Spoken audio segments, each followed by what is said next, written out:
小型工程係點啊？佢咧就喺開展嗰陣時咧，最初係118項嘅，因為我有份去幫手去草擬啊，或者去教啊嗰啲去做嘅。後來依家可能120幾項啦，係要報上俾屋宇署嘅，係用小型工程嘅方法去報。咁點啊？業主報定係設計公司定裝修公司報啊？其實就係裝修公司或者設計公司報上去㗎啦。咁但係你要 make sure 話呢間公司要做，同埋佢有冇呢個牌照。佢冇唔緊要嘅，佢委派一間有小型工程牌照嘅嘢去屋宇署同佢報咗佢。我就講講咧，屋企裏邊大部分邊啲要報啦，窗要報，冷氣要報，跟住改喉要報，再加埋仲有啲咩要一定要報咧，就泥水起牆都要報。咁泥水起牆咧，佢又有個寬限嘅。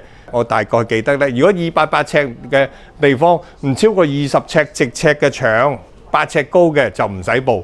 好在呢啲咁樣嘅嘢咧，其實你打小型工程咧，你都睇到嘅。咁我哋唔去深究，因為業主唔需要知道你要報乜嘢，但係嗰間公司咧就一定要去同你去做，佢要報。佢報咗之後，佢係唔 check 唔查唔理嘅。但係幾時會理啊？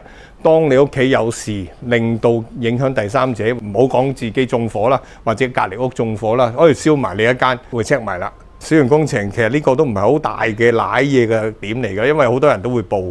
佢只要佢公司有個1、2、3級牌照嘅人啦，佢就可以做呢件事㗎。好簡單，填張 form 去做㗎啦。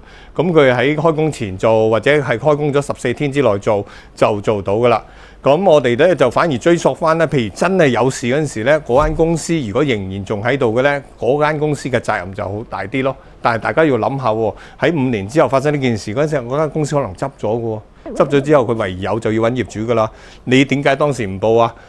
咁佢始終都一定要揾一個最嬲尾負責人嘅。教主錦囊，記得點讚關注。